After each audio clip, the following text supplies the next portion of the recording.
Opa, você clicou aqui em mais um corte do Arquibancada Tricolor. Se você gostar desse corte agora, deixe o seu like e se inscreva, dê essa moral para o nosso trabalho. Tamo junto, hein?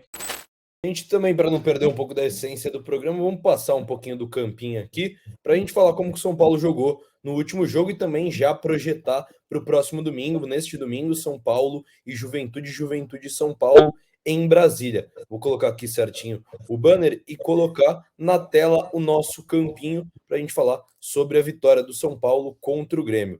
Renan, Nick, microfone de vocês para falar muito sobre tática, sobre essa vitória do São Paulo. Infelizmente, não teremos Alisson, Igor Vinícius, Wellington e Caleri ainda é dúvida para o jogo contra o Juventude também, se vocês já quiserem emendar um assunto no outro. Felipe, a respeito do jogo contra o Grêmio, a gente falou bastante já, né? A respeito, eu e o Nick falamos bastante, destrinchamos muito bem todas as fases do jogo, primeiro tempo, segundo tempo, pós-lesão do Alisson, muitas coisas aconteceram. Agora, tem uma coisa que ainda me incomoda, e eu não vou me cansar de falar, porque que é o Lucas aberto na direita. Até ele tá indo um pouquinho mais para dentro e tal, mas ainda é uma coisa que me incomoda ver o Lucas lá. Porque ele, naturalmente, qualquer jogador, no segundo tempo, o ritmo dele cai. A intensidade dele cai. Ninguém consegue jogar 90 minutos na mesma intensidade. Nenhum time do mundo consegue fazer isso. Não vai ser o São Paulo e não vai ser o Lucas com mais de 30 anos. Só que nessa função, ele tem uma responsabilidade também na parte defensiva, o que desgasta ele mais ainda, certo? Então isso é uma coisa que ainda está me incomodando muito, que é o Lucas aberto na direita, sendo limitado primeiramente pela linha lateral, não conseguindo, na minha opinião, desempenhar. Não que ele não está jogando bem, foi ele que fez o gol, ele que nos deu a vitória, mas centralizado, na zona central do campo, ele seria muito melhor. Os arranques dele são em direção ao gol, não para direção à linha de fundo.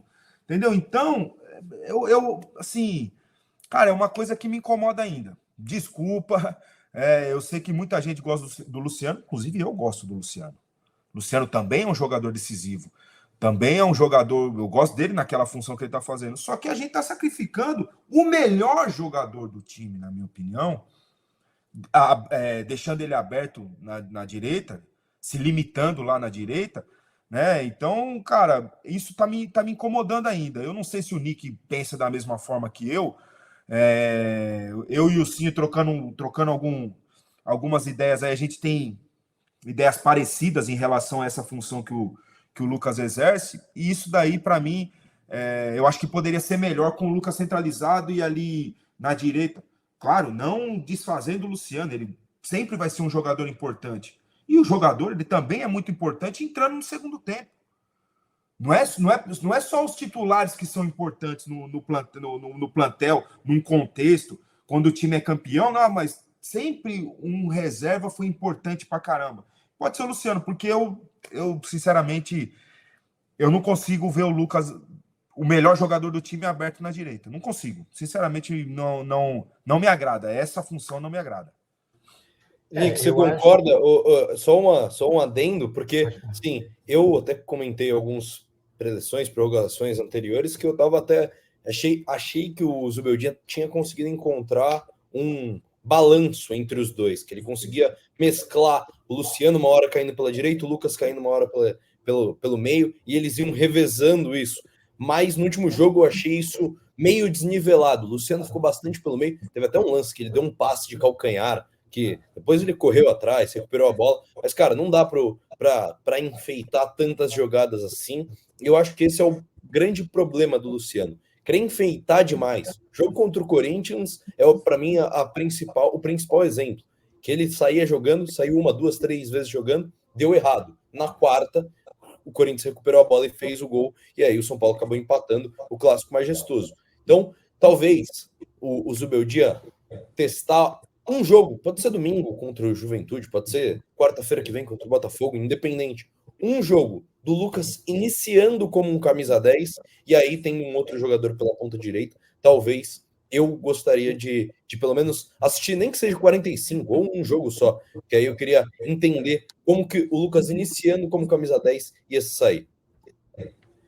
O Fê, não só contra o Corinthians, que teve aquele lance que ele perde a bola, mas contra o Galo, no lance que deu origem à falta do Hulk lá e o gol dos caras, foi a terceira vez que ele saiu de trás ali e acabou perdendo a bola. Tem a discussão se teve falta nele ou não, tudo bem, mas também é isso. Eu acho que, assim, falando sobre o ponto do Renan, do Lucas jogar um pouco mais aberto, isso já me incomodou mais. Realmente, eu acho que, assim, o Zubeldia me surpreendeu bastante na forma como ele conseguiu acomodar os dois, e principalmente com o Ferreirinha, né? Então, esse 4-2-4 dele, que sempre me causava arrepios, porque geralmente a gente associa esse esquema com esse buraco no meio, muito pela presença do Alisson, que é um cara que, corre, é o motorzinho do time.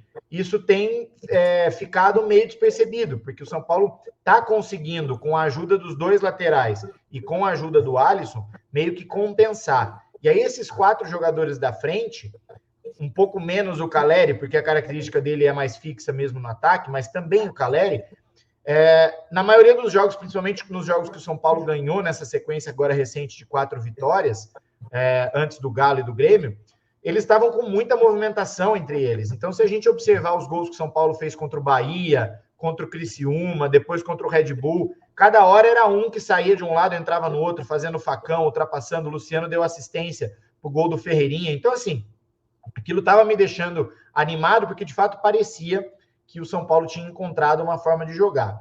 A grande questão que eu acho, Renan, e aí nesse ponto eu concordo muito com você, é que o Luciano, o dia que ele tá tiriça, cara, esquece. Pode ser até que nos 45 do segundo tempo ele acha um gol lá, finaliza bem, alguma coisa, mas assim, o dia que ele tá querendo girar em torno da bola, dar toquinho, ele atrasa demais o jogo, cara.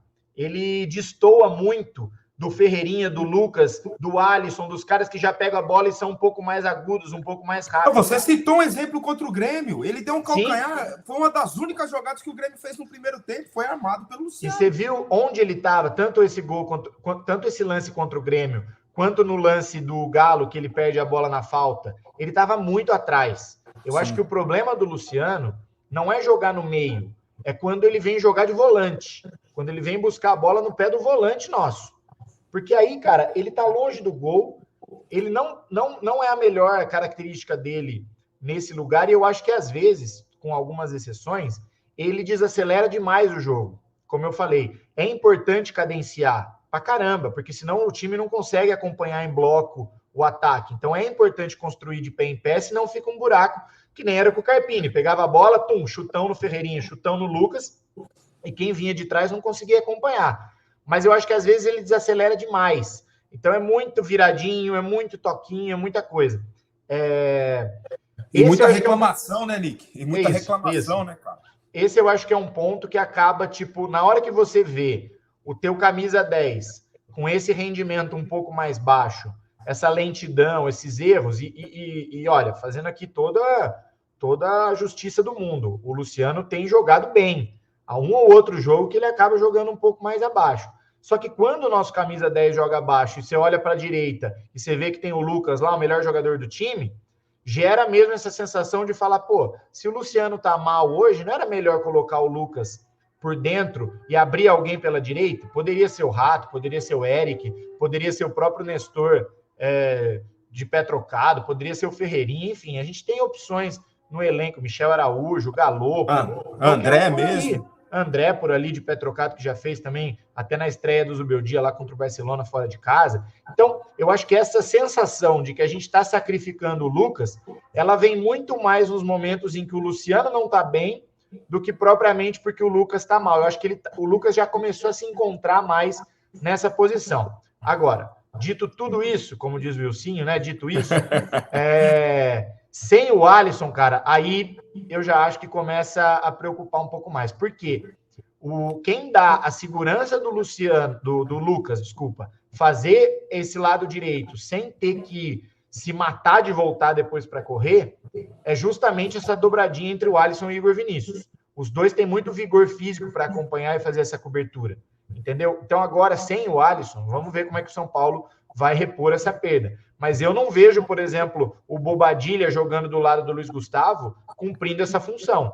Não vejo, sinceramente. Eu acho que o Bobadilla tem boas qualidades, é novo ainda, com certeza vai se desenvolver, mas ele é totalmente diferente do Alisson. O Bobadilla é um cara que chega mais, tem um arremate, quase fez um gol de esquerda ali contra o Grêmio, mas na pegada, na intensidade de marcação, é muito diferente do Alisson. Então, eu estou curioso para ver como o Zubeldia agora, nos próximos jogos, antes de vir reforço, ou antes de repente, o Lisieiro e o Mendes serem testados, e tomara que consigam suprir essa ausência, enfim, antes dele conseguir uma solução para o Alisson, assim como o Dorival conseguiu no ano passado, justamente colocando o Alisson nessa posição nova, né, e deu super certo, eu estou curioso para ver como que ele vai armar o time e suprir essa ausência do Alisson, se ele vai conseguir, sem o Alisson, manter Lucas, Luciano, Ferreirinha e Caleri jogando juntos. E para o jogo contra o Juventude, tem um agravante ainda maior, que é a gente estar sem Igor Vinícius e Wellington. Então, os nossos laterais, que nesse esquema também tem que dar essa intensidade, a cobertura e etc., provavelmente vai ser Rafinha e Patrick.